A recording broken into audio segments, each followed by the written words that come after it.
Que cache vraiment le refus cinglant de Moscou face à la demande de Bucarest? Il ne s'agit pas d'un simple désaccord diplomatique ou d'un épisode poussiéreux exhumé des archives. La Russie vient de dire non, de façon nette, glaciale, à la requête officielle de la Roumanie. La restitution de 92 tonnes d'or, disparues depuis plus d'un siècle. Ce refus catégorique, lancé sans détour, a résonné comme un coup de tonnerre dans les couloirs feutrés de l'Europe. Ce que l'on croyait être une affaire classée, reléguée à quelques lignes dans les manuels d'histoire, surgit soudain sur la scène internationale avec une intensité inattendue. À Bucarest, la demande était précise: récupérer le fameux trésor roumain, cet or et ses reliques royales confiées à la Russie au cœur du chaos de la Première Guerre mondiale. Mais du côté de Moscou, la porte s'est brutalement refermée, sans discussion, sans ambiguïté. Un geste tellement fort que, depuis, un silence pesant est tombé sur les autres capitales européennes. Bruxelles, Berlin, Paris, personne ne semble vouloir s'aventurer sur ce terrain devenu explosif. Pourquoi cette crise ressurgit-elle aujourd'hui? Pourquoi ce retour fracassant d'un contentieux centenaire? Derrière cette bataille pour l'or, il y a bien plus qu'un différend entre deux États.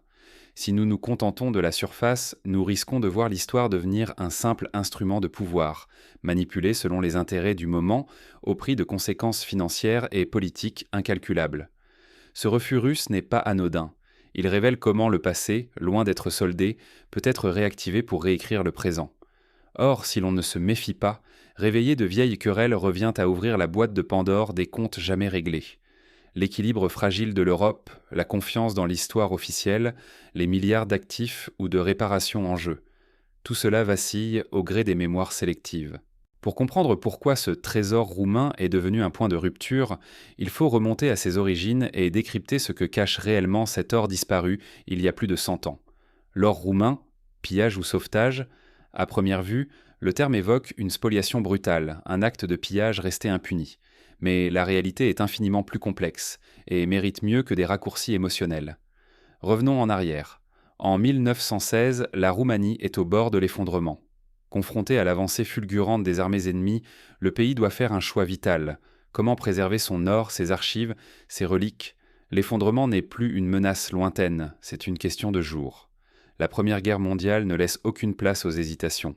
Le chaos, les alliances qui se défont, la survie de la nation deviennent l'unique priorité. Dans cet état d'urgence, la Roumanie prend une décision volontaire. Elle choisit de confier la totalité de son or, ainsi que ses trésors d'État, à la Russie impériale. Ce transfert n'est pas dicté par la violence ou la contrainte, mais par la confiance entre alliés. À l'époque, la Russie est non seulement un partenaire militaire, mais aussi le seul capable de garantir la sécurité d'un tel patrimoine. Les convois partent vers l'Est non pas comme un butin, mais comme un dépôt confié à un ami pour traverser la tempête. Ce geste, aujourd'hui souvent interprété comme une perte, était avant tout un acte lucide. Il n'y a eu ni spoliation ni vol, c'était une tentative désespérée pour sauver l'essentiel de la nation. L'histoire officielle tend pourtant à oublier cette nuance, préférant la version du trésor arrachée par la force. Pendant des décennies, la question de la restitution a été soigneusement mise de côté. Ni traité, ni ultimatum, ni même une demande officielle persistante. Le silence imposé par l'histoire tourmentée du XXe siècle a relégué l'affaire au rang des souvenirs dormants.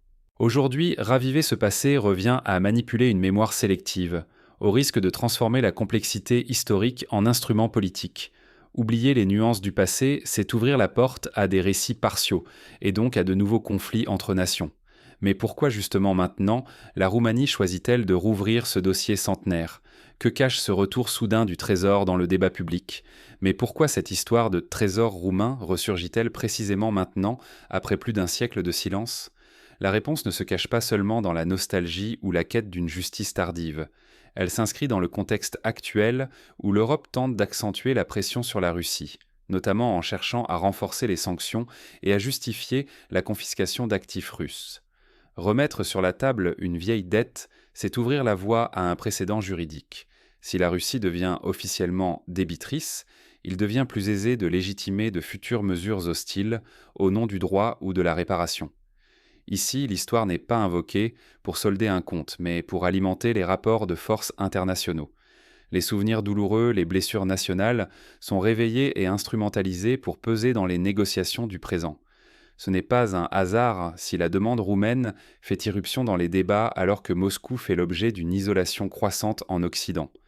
Pourtant, ce recours au passé se fait souvent avec une mémoire très sélective. Dans le récit actuel, certains épisodes sombres de l'histoire roumaine, comme la collaboration active avec l'Allemagne nazie pendant la Seconde Guerre mondiale, sont soigneusement occultés. La Roumanie n'est présentée que comme victime spoliée, jamais comme acteur des drames, ni comme bénéficiaire ou complice des crimes du XXe siècle. Cette amnésie organisée sert une narration commode. Elle permet d'exiger réparation sans avoir à répondre, en miroir, de ses propres responsabilités historiques. C'est là que se situe le véritable danger. Utiliser le passé comme une arme risque de déclencher une réaction en chaîne. Si chaque nation rouvre la boîte des dettes historiques, des exils forcés, des spoliations, des frontières contestées, alors l'équilibre politique international vacille.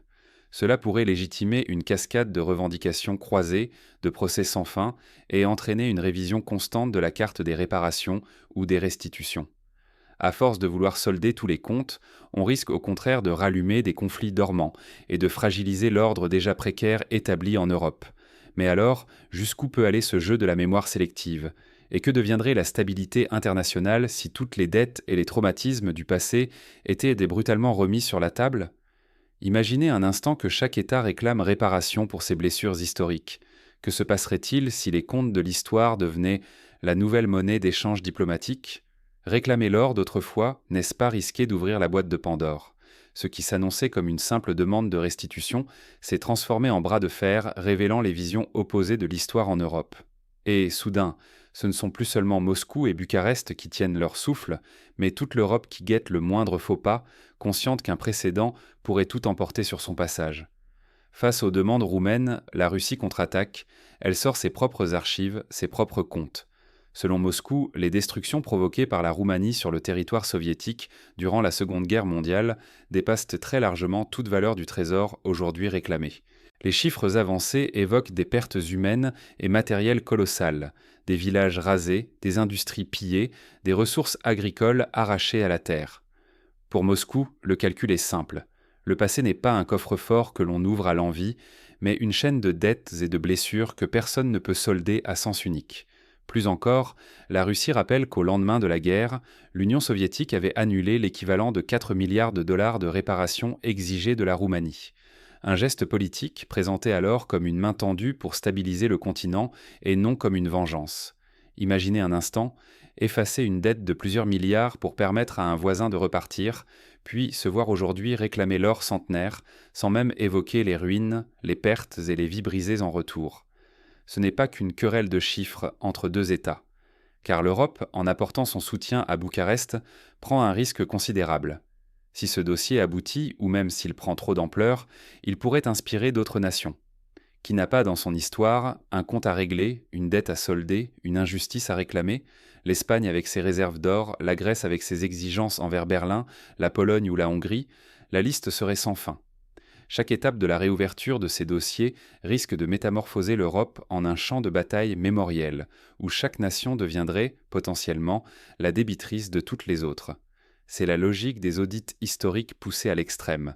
À mesure que l'on exhume les archives, que l'on additionne les souffrances, les destructions et les biens perdus, chaque État se retrouve face à un passif impossible à honorer sans déclencher une avalanche de réclamations croisées. La stabilité diplomatique et financière du continent est en jeu. Que se passerait-il si l'on ouvrait tous ces comptes du passé, sans discernement, sans volonté d'apaisement ? À vouloir solder chaque dette historique, le risque est de réveiller les fantômes et de fragiliser la confiance qui maintient l'Europe debout. Faut-il alors refermer ces vieux dossiers, les laisser reposer dans les archives, ou au contraire en extraire des leçons pour construire un avenir plus lucide ? Mais avant de tirer des conclusions, il faut comprendre pourquoi l'histoire est devenue une arme politique si puissante et comment chaque État tente d'en faire un outil stratégique dans ses relations internationales. Comment éviter que l'histoire ne devienne un champ de mines pour demain ? Voilà la question qui hante désormais les couloirs de la diplomatie internationale. Car chaque fois qu'un État tente de solder ses comptes anciens, il joue avec des explosifs dont il ne mesure pas toujours la portée. La Russie l'a dit clairement, il est temps de clôturer les dettes historiques et d'interrompre ce cycle sans fin d'auto-justification.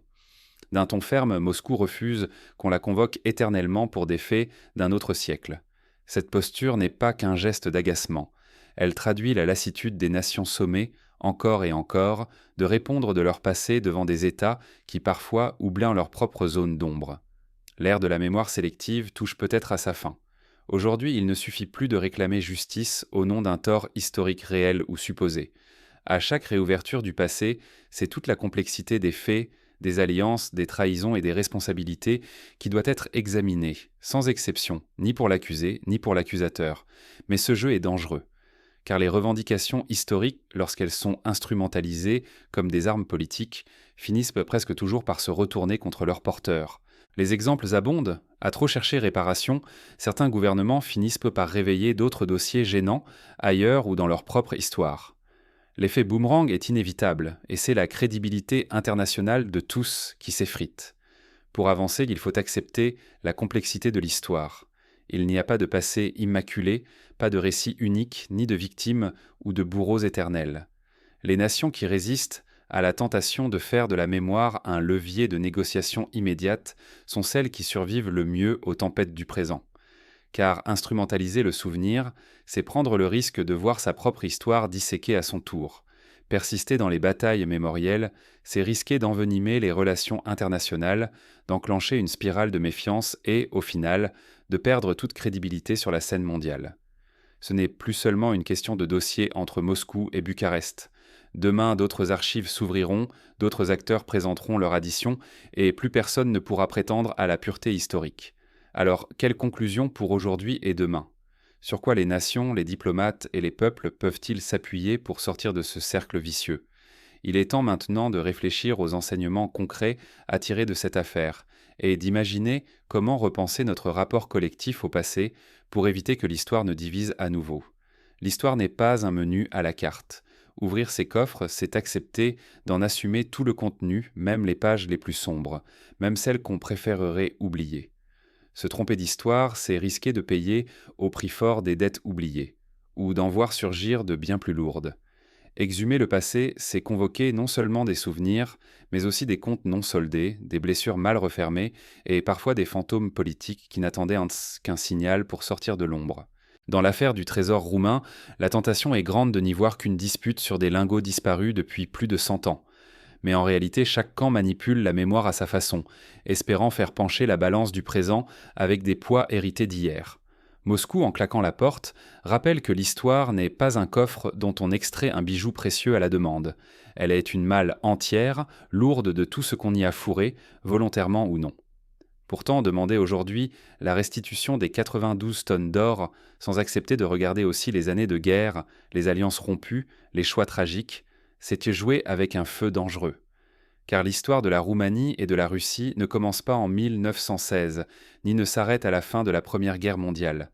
Entre les deux, il y eut des pactes, des trahisons, des retournements d'alliances, et surtout une Seconde Guerre mondiale où les rôles de victimes et de coupables se brouillent, s'entremêlent et s'enchevêtrent. Réduire tout cela à une simple affaire de restitution, sans oser ouvrir tous les dossiers du passé, c'est prendre le risque de réveiller des revendications bien plus explosives. Réparation de guerre, territoires contestés, archives classifiées, autant de dossiers laissés en suspens que ni la Russie, ni la Roumanie, ni même l'Europe n'ont vraiment intérêt à voir ressurgir. C'est ici que le piège de la mémoire sélective se referme. En tirant sur un fil, on ne sait jamais quelle pelote entière va se dévider. Derrière chaque lingot réclamé, il y a une chaîne d'événements, de responsabilités et d'ombres collectives qui, mises bout à bout, forment le vrai prix de l'histoire. Un prix que les nations, comme les peuples, sont rarement prêts à payer en totalité. Alors comment tirer les leçons de ce dossier ? Peut-être en s'imposant la lucidité, celle qui oblige à ne pas choisir le passé qui arrange, mais à en assumer l'ensemble. En comprenant que l'histoire, brandie comme une arme, se retourne presque toujours contre celui qui croit l'instrumentaliser sans risque. Voilà pourquoi il faut se garder de réclamer une justice sélective, car la justice du passé, quand elle revient, ne laisse personne intact. Elle rappelle que toute mémoire nationale est à double tranchant, et que réveiller un vieux coffre, c'est accepter d'examiner chaque pièce, y compris celle qui dérange. À l'heure où tant de conflits paraissent gelés mais jamais vraiment éteints, cette histoire du trésor est un avertissement.